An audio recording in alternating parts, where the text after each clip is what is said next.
As we saw in the previous lecture, a quantum algorithm can be expressed by using a high-level programming language. However, this is still the human talking to the machine, and our quantum processor doesn't understand such a language. That's why we need a compiler that translates an algorithm written in a high-level language into a lower-level language or machine instructions that can be executed on a particular hardware, in this case, our quantum processor. Usually, a quantum compiler generates what is called quantum assembly language, or QASM, that is ultimately converted into a binary executable code. However, the mission of the compiler is not only to produce this low-level code, but also to manipulate the quantum circuit to get a version that is runnable on the quantum chip. By runnable, I mean a circuit version that takes into account the details of the chip, such as what operations it supports or what constraints must be respected. To this purpose, the compiler will perform several tasks. It will decompose the quantum gates. It will optimize the quantum circuit in order to reduce, for instance, the number of qubits or the number of operations. It will schedule the operations to maximize the parallelism of the algorithm. It will map the quantum circuit to that the constraints of the chip are satisfied, and it will create a fault-tolerant version of the circuit. So let's explain all these steps by showing some examples.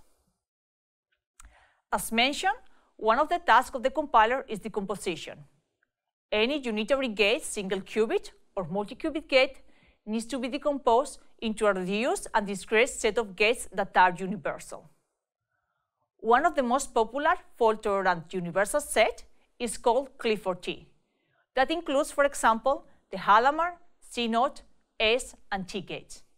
Here, you can see an example in which a Toffoli gate is decomposed in a circuit that consists of Hadamard, T, T-dagger, and C0. However, this circuit cannot be run yet on the quantum chip. We still need to go one step further and express such a circuit in a series of elementary or physical operations that our hardware can support. For instance, a C0 is decomposed into two Hadamard and a C-phase gate. The compiler can also perform some optimizations of the circuit. As I just mentioned, circuit can be optimized in order to reduce the number of qubits required, also known as width of the circuit, or to reduce the depth of the circuit or number of gates. This optimization can be performed at different levels. It can be done at the high-level description of your circuit, in which, for instance, it identifies the QFT and it inverts and it cancels them out, or it can also be done at more elementary level after the gate decomposition, in which two Hadamard cancel each other.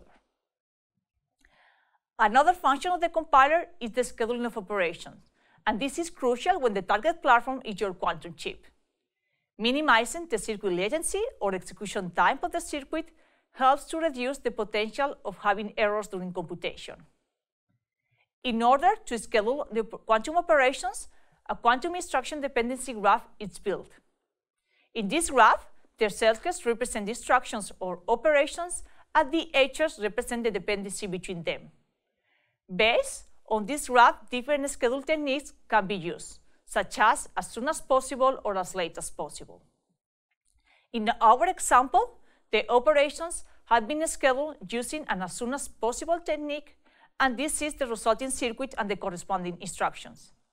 In our case, 6 cycles are required for the execution of the circuit. Another part of our compiler is the mapping of quantum circuits. In order to run an algorithm on a quantum chip, the corresponding circuit needs to be mapped onto it in a way that the constraints are satisfied. One of the main constraints in experimental platform is the limited connectivity between the qubits. That reduces the interaction between them, for instance, to only nearest neighbor. In other words, only the qubits that are neighboring to each other can perform a 2-qubit gate.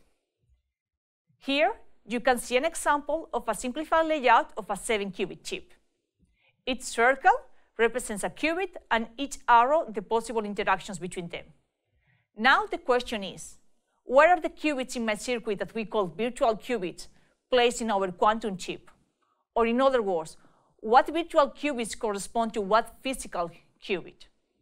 This brings us to the first step of the mapping process, that is the placement of qubits. For instance, we can map the virtual qubits to the physical ones in this way. One can try to place the qubit in a way that all connectivity constraints are satisfied and all the interactions between them are possible. However, it's not always possible to find such a placement, in which, again, all the constraints are satisfied from the beginning. This means that non-numbering qubits, or qubits that are not connecting to each other and need to be moved or routed to be placed in adjacent positions in order to perform a 2-qubit gate. This movement or routing of qubits requires extra operations that need to be inserted into the circuit, as I will explain in the next example. Just to mention that different operations can be used for doing this kind of movement of qubits or quantum states. For example, swap operations in which the quantum states are exchanged, like this the one used in superconducting qubits, or the shuttling used in spin qubits. If we look at the example, if we're going to perform a CNOT gate between qubit 3 and qubit 4, that is possible as there is a direct connection between them. If we move to the next CNOT, and now we're going to perform a CNOT between qubits 3 and 5, again, this is also possible because those qubits are neighbors. However, if now we want to perform a CNOT between qubit 2 and qubit 4, they are not neighbors, and they need to move to adjacent positions. This can be done just by swapping Q3 and Q4. And now, as you can see, Q4 and 2 can interact and perform such a CNOT. It is clear from this example that the routing of movement of qubits produces an overhead in terms of not only the number of operations, but also in terms of execution time of your circuit. That communication overhead will affect the reliability of your quantum algorithm. Therefore, an efficient mapping in which highly interactive qubits are placed next to each other, combined with smart scheduling techniques and routing techniques, will help to decrease the failures on your computation. Finally, another task of the compiler is to translate this high-level description of your circuit for the algorithm into its fault-tolerant version. As you know, quantum bits are error-prone. That means that they easily lose their state due to the interaction with the environment, and therefore, quantum error correction and fault-tolerant techniques are required. A logical qubit is encoded into several physical qubits, and the system needs to be continually checked in order to detect and correct possible errors. The use of quantum error correction will substantially increase not only the number of qubits that you will need in your algorithm, but also the number of operations.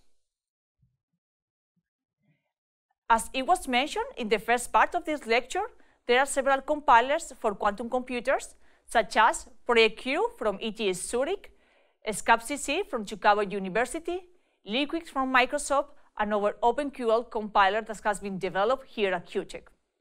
All of these compilers generate a kind of quantum assembly language, or QASM, that can target different backends. Those backends can be a simulator used to simulate quantum computation, or it can be real quantum processors, such as the one that we are developing here at QTech, or the ones from IBM, Rigetti, or Google. So just to wrap up, in this lecture, we have learned that in order to express our quantum algorithm, a high-level programming language is needed. A compiler will translate this high-level description into executable code that will make the required optimizations and transformations to obtain a circuit that is runnable on your quantum chip. These quantum instructions are part of what is called quantum instruction set architecture, and they will be sent to the microarchitecture for the execution on the quantum chip.